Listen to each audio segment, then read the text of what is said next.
Assalamualaikum warahmatullahi wabarakatuh. Kembali lagi di channel Drama Mistis. Di channel ini kita akan menguak kembali cerita-cerita horor yang tentunya akan menghibur kalian pecinta hal mistis. Untuk itu, bagi kalian yang memang suka dengan cerita-cerita horor, klik tombol subscribe dan aktifkan lonceng notifikasinya agar tidak ketinggalan video-video berikutnya.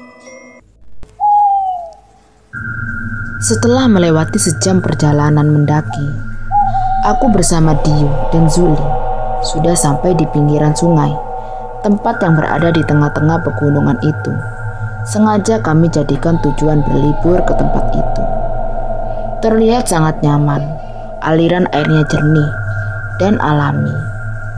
Kami tahu tempat tersebut dari salah satu seorang penduduk desa awalnya. Kami akan sampai ke puncak, tapi kan ada lokasi lain. Maka tujuan kami alihkan meskipun ada peringatan agar tidak berada di sungai itu. Tapi kami tidak menggubrisnya. Selain tujuan kami hanya beberapa jam saja. Juga karena cuaca hari ini sangat cerah. Jadi tidak ada yang perlu ditakutkan. Aku yang melihat cekungan di seberang sungai segera mengajak temanku menuju ke sana. Cekungan yang tampak lebar itu berada di atas sungai. Sepertinya sangat enak untuk bersantai. Kami pun menyeberangi sungai. Setelah meletakkan semua barang secara bersamaan, kami mulai menikmati dinginnya air sungai. Kami melupakan segala permasalahan yang ada. Kulihat sekilas ada yang aneh. Samar-samar ada penampakan seorang kakek di dalam cekungan dengan pakaian yang hitam lekam dan memakai jagung khas petani. Ia menatap tajam ke arah kami. Saat sinar matahari menyilaukan mataku, sosok itu lenyap. Karena tidak begitu kuat dengan hawa dingin di sana, aku keluar sungai terlebih dahulu. Dengan menggigil, aku langsung menuju di mana kami menaruh tas yang berisi barang bawaan. Segera beserta tubuhku dengan handuk hingga kering. Setelah berganti baju, aku keluarkan termos lalu meneduh kopi. Sambil menghisap rokok, aku menyaksikan kedua temanku. Mereka masih asik menikmati air itu. Perlahan tubuhku mulai hangat. Tidak lagi terasa menggigil. Cuaca tiba-tiba berubah, mendung kembali. Aku melihat sosok Pak Tua itu duduk di atas. Dia memandang ke arahku di antara ribuan pakis. Perasaanku mulai tidak enak. Ada yang keanehan yang mengganjal di hatiku. Yuli menyipratkan air ke wajahku sambil berteriak saat aku usap wajahku. Sosok itu telah hilang. Pandanganku beralih pada dua temanku. Mereka masih asik bersantai di sana. Aku terkaget saat sadar bahwa air sungai berubah menjadi keruh. Semuanya cepat naik air mulai keruh. Hujan gunung pasti membawa banjir. Teriakku mulai panik. Semuanya teman-temanku dengan cepat mengikuti ucapanku. Mereka meninggalkan arus yang terlihat keruh dan segera bergabung bersamaku. Belum sempat mereka mengeringkan badan, gerimis mulai turun lagi, semakin gelap.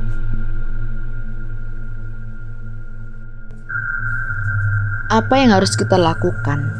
Tanya Dio.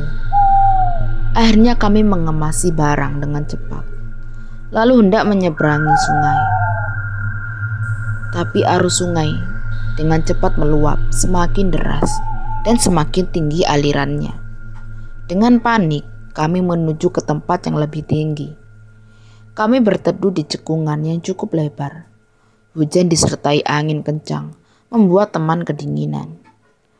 Kalian ganti baju dulu, biar tidak masuk angin, ucapku. Setelah berganti baju, dari dalam cekungan, keluar kelabang merayap dengan cepat melewati kaki kami. Sontak kami berteriak panik. Tapi anehnya, Kelabah yang besar itu hanya lewat. Hewan berbisa itu tidak melukai kami. Selang beberapa menit, muncul kalajengking dari tempat yang sama.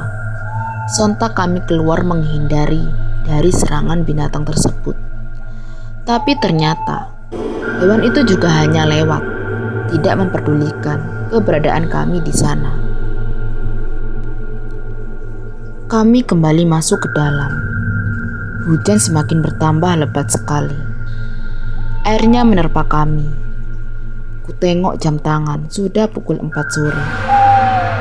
Di mana kami seharusnya sudah turun gunung. Sementara jalan pulang ada di seberang kami, tidak bisa berbuat apa-apa selain menunggu hujan reda.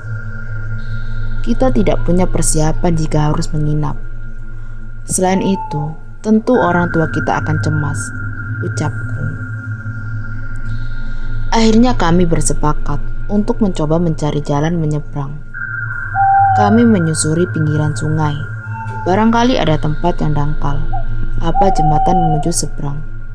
Tapi rimbunnya semak semakin mempersulit pencarian itu, yang kemudian kami menghentikan perjalanan.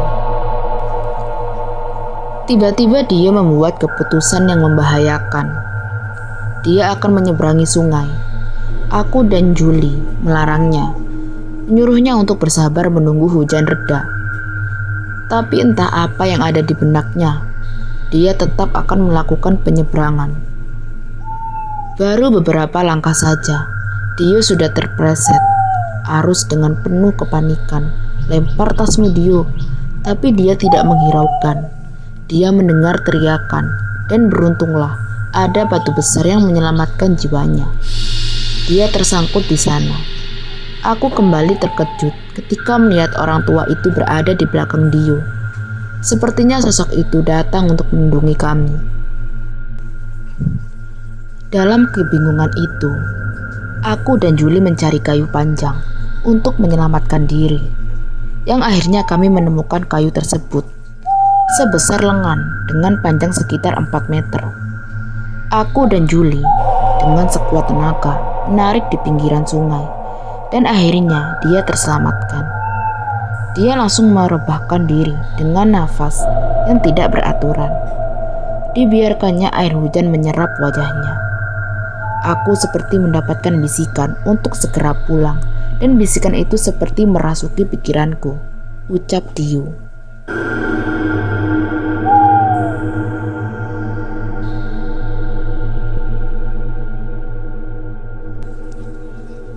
Kepanikan kembali muncul saat terlihat beberapa orang menuju kami. Semua memakai baju putih mulus yang basah dan berlumur darah. Ada yang tangannya putus, ada yang kakinya putus, bahkan ada yang tanpa kepala. Sayup-sayup terdengar ucapan menggema. Mereka menyuruh kamu masuk dalam sungai. Kami berlari melintasi pinggiran sungai. Tidak peduli sama yang membuat kami jatuh bangun, dan kami berhenti saat berada di tepat di hadapan kami, yaitu sosok sundel bolong mengerikan yang berdiri membelakangi kami, tanpa punggungnya yang basah dan cacing yang sangat menjijikkan. Dengan ketakutan yang teramat sangat, kami memutar arah, tidak tahu lagi apa yang harus kami lakukan.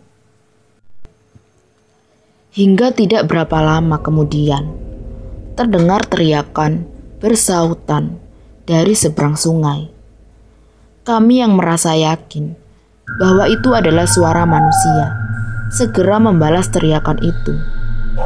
Perasaan kami sangat lega saat melihat beberapa orang berada di seberang sungai. Salah satunya adalah orang yang memberitahu kami tentang lokasi ini.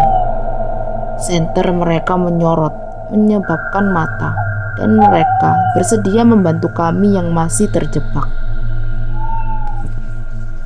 Menjelang Isya, kami dan beberapa warga yang menolong sudah sampai di desa. Kami diantar ke rumah warga naik sepeda motor, di mana ada musola kecil di sampingnya. Kalian mandi dulu lalu beristirahatlah. ucap lelaki tua pemilik rumah. Aku hanya terdiam, membayangkan kengerian yang baru saja aku alami bersama temanku. Tampak Dio dan Julie juga terdiam. Kami benar-benar tidak membayangkan akan mengalami kejadian semacam itu. Beruntunglah kami membawa 2 baju untuk persiapan. Setelah berganti pakaian, kami melaksanakan kewajiban sholat dan melaksanakannya berjamaah di musola. Dan begitu selesai, kami beristirahat di sana. Beberapa warga menemani kami. Sungai itu sudah banyak menelan korban, ucap pemilik rumah.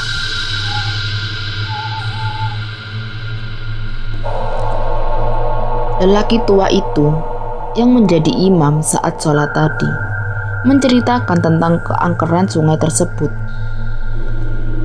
Itu dimulai saat ada penduduk desa yang ditemukan meninggal di sana. Seorang gadis yang menjadi korban pemerkosaan ditemukan dalam keadaan tidak sewajarnya. Dia ditenggelamkan hingga baru diketahui 2 minggu. Kemudian gadis itu ditemukan. Perutnya berlubang, tembus ke punggung, dimakan ikan, dan yang ternyata pelakunya adalah 2 lelaki. Mereka merupakan orang kota yang sedang berburu. Mereka dinyatakan buron saat kabur dari kejaran pihak berwajib, dan akhirnya kedua orang bejat itu ditemukan meninggal di cekungan bumi dan sungai. Aku sempat melihat lelaki tua dengan berpakaian hitam, juga memakai caping petani di sana. Siapa dia, Kek? Tanyaku kemudian. Kakek itu kembali menjelaskan tentang orang yang menceritakan. Dia adalah seorang petapa yang melakukan ritual di sana, bahkan berniat menetap dan mendirikan padepokan. Sudah banyak para tamu yang datang meminta bantuan kepadanya. Di saat salah satu tamu ingin membangunkan sebuah gubuk untuknya, Pak tua itu menghilang secara misterius. Tidak ditemukan jasad ataupun barang yang tertinggal. Konon siapapun yang ditemuinya akan beruntung. Ucapkan tersebut, dia juga bercerita tentang beberapa orang ahli judi yang melakukan tirakat di sana. Mereka mampu menembus angka dengan jitu. Setelah ditemui Pak tua tersebut, aku berpikir mungkin Pak tua itu yang menyelamatkan kami dari semua mara bahaya, termasuk kelabang dan kalajengking yang hanya lewat apabila hewan tersebut menyerang. Mungkin kami pulang tinggal nama. Oke, saya kira cukup cerita kali ini. Untuk cerita-cerita lainnya, silakan buka di bagian video dalam channel ini. Sekali lagi terima kasih ya. Jangan lupa like, comment, share. Dan untuk yang belum subscribe, langsung klik tombol subscribe. Assalamualaikum warahmatullahi wabarakatuh.